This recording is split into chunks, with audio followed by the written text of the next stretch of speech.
मसूरी, इसकी खूबसूरत पहाड़ियां और वहीं बसा है जॉर्ज एवरेस्ट एस्टेट।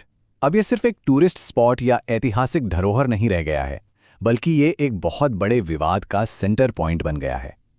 ये कहानी है एक ज़मीन के सौदे की, एक ऐसे सौदे की जिसने हमारी विरासत को बचाने और बिजनेस के हितों के बीच एक बड़ी लड़ाई खड़ी कर दी है। तो चलिए आज इस पूरे मामले की तह तक चलते हैं और समझते हैं कि आखिर हो क्या रहा है। ये नंबर देखिए, 30,000 करोड़ रुपए। जी हां, 30,000 करोड़। अपोजिशन का दावा है कि ये कीमत है उस सरकारी जमीन की जो इस पूरे विवाद की जड़ में है। और सच कहूं तो इसी चौंकाने वाले आंकड़े से ये पूरी कहानी शुरू होती है। तो फिर एक बहुत बड़ा सवाल खड़ा होता है ना, कि हमारी जो ऐतिहासिक धरोहर है उसकी असली कीमत क्या है? क्या हम उसे सिर्फ पैसों में तौल सकते हैं? और यही वो टकराव है जो इस पूरे विवाद के दिल में है। एक तरफ विरासत, दूसरी तरफ व्यापार। तो चलिए अब सीधे मुद्दे पर आते हैं। आखिर ये पूरा विवाद है क्या? इसके जो मेन पॉइंट्स हैं उन्हें एक एक करके समझते हैं। तो देखिए, मसूरी में है ये जॉर्ज एवरेस्ट एस्टेट, करीब 142 एकड़ की ऐतिहासिक जमीन। हुआ यह है कि इसे एक प्राइवेट कंपनी को 15 साल के लिए लीज पर दे दिया गया। अब सवाल यह है कि लीज कितने की है? तो सुनिए, सालाना कीमत सिर्फ 1 करोड़ रुपए। बस इसी एक डील ने पूरी बहस खड़ी कर दी है। और कहानी में एक और मजेदार मोड़ है। इस प्रॉपर्टी को लीज पर देने से ठीक पहले सरकार ने इस पर 23.5 करोड़ रुपए खर्च किए थे। 23.5 करोड़। और ये पैसा पता है कहां से आया? एशियन डेवलपमेंट बैंक से। मतलब एक तरह से जनता के पैसे से पूरी प्रॉपर्टी को चमकाया गया और फिर उसे एक प्राइवेट कंपनी के हवाले कर दिया गया। अब जैसा कि हर कहानी में होता है, यहां भी दो पहलू हैं। एक तरफ है अपोजिशन के बहुत ही सीरियस इल्जाम और दूसरी तरफ है सरकार की अपनी दलील। तो चलिए दोनों पक्षों को बारी बारी से सुनते हैं। तो इस विवाद का सार क्या है, जरा समझिए। ऑपोजिशन का कहना है कि 30,000 करोड़ की प्रॉपर्टी को कौड़ियों के भाव बेच दिया गया और जो टेंडर प्रोसेस था उसमें भी गड़बड़ी हुई।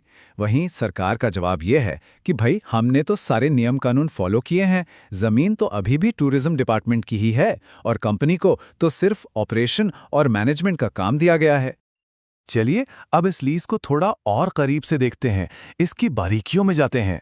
वो कौन से गहरे सवाल हैं और वो कौन से पहलू हैं जिन पर सबसे ज्यादा उंगलियां उठ रही हैं?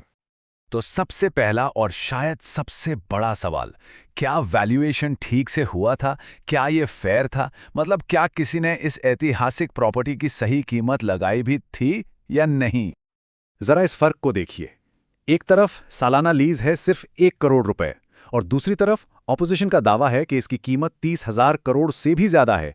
अब जब इतना बड़ा गैप हो तो जाहिर है सवाल उठेंगे और इसीलिए आरोप लग रहे हैं कि ये एक स्वीट हार्ट डील है। एक ऐसी डील जो किसी खास को फायदा पहुंचाने के लिए ही की गई हो। वैल्यूएशन के बाद जो दूसरा बड़ा सवाल आता है वो है टेंडर प्रोसेस की ट्रांसपेरेंसी को लेकर। आखिर जो कंपनी जीती उसका चुनाव हुआ कैसे? क्या ये पूरा प्रोसेस खुला और सबके लिए बराबर था? और यहीं पे कुछ बहुत ही गंभीर बातें सामने आती हैं। पहला तो ये आरोप है कि बोली लगाने वाली जो तीनों कंपनियां थीं वो कथित तौर पर एक ही आदमी से जुड़ी थीं, जो कि सीधे सीधे मिली भगत की तरफ इशारा करता है। और दूसरा सवाल, क्या इस टेंडर का एड नेशनल लेवल पर दिया गया था ताकि देश भर से कंपनियां आ सकें, या फिर इसे जानबूझकर कुछ लोगों तक ही सीमित रखा गया? और फिर एक बहुत ही कॉमन सेंस वाला सवाल भी तो है। सरकार ने अभी अभी जनता का पैसा लगाकर प्रॉपर्टी को इतना अच्छा बनाया, डेवलप किया, तो फिर उसे इतने कम मुनाफे पर फौरन लीज पर देने की ऐसी क्या जल्दी थी? ये जो स्ट्रैटेजी है ये अपने आप में कई सवाल खड़े करती है। तो इतने सारे सवालों के बाद अब ये मामला आखिर है कहां? इसकी करंट सिचुएशन क्या है? चलिए देखते हैं। फिलहाल तो ये मामला एक पॉलिटिकल लड़ाई में फंसा हुआ है। बस इल्जाम लग रहे हैं, जवाब दिए जा रहे हैं, लेकिन कोई कानूनी फैसला अभी तक नहीं आया है। सरकार ने भी लीज को कैंसिल करने जैसा कोई ऐलान नहीं किया है। और दूसरी तरफ ऑपोजिशन पार्टियां लगातार प्रोटेस्ट कर रही हैं और इस मुद्दे को बार बार उठा रही हैं। और इस पूरे पॉलिटिकल डेडलॉक के बीच ऑपोजिशन की एक ही बड़ी मांग है और वो है जवाबदेही। वो चाहते हैं कि सेंट्रल ब्यूरो ऑफ इन्वेस्टिगेशन यानी CBI इस पूरे सौदे की जांच करे। ठीक है, तो ये तो हो गई इस केस की बात, लेकिन अब सवाल ये उठता है कि ये मामला सिर्फ एक लोकल विवाद से बढ़कर क्यों है? इसका असली महत्व क्या है?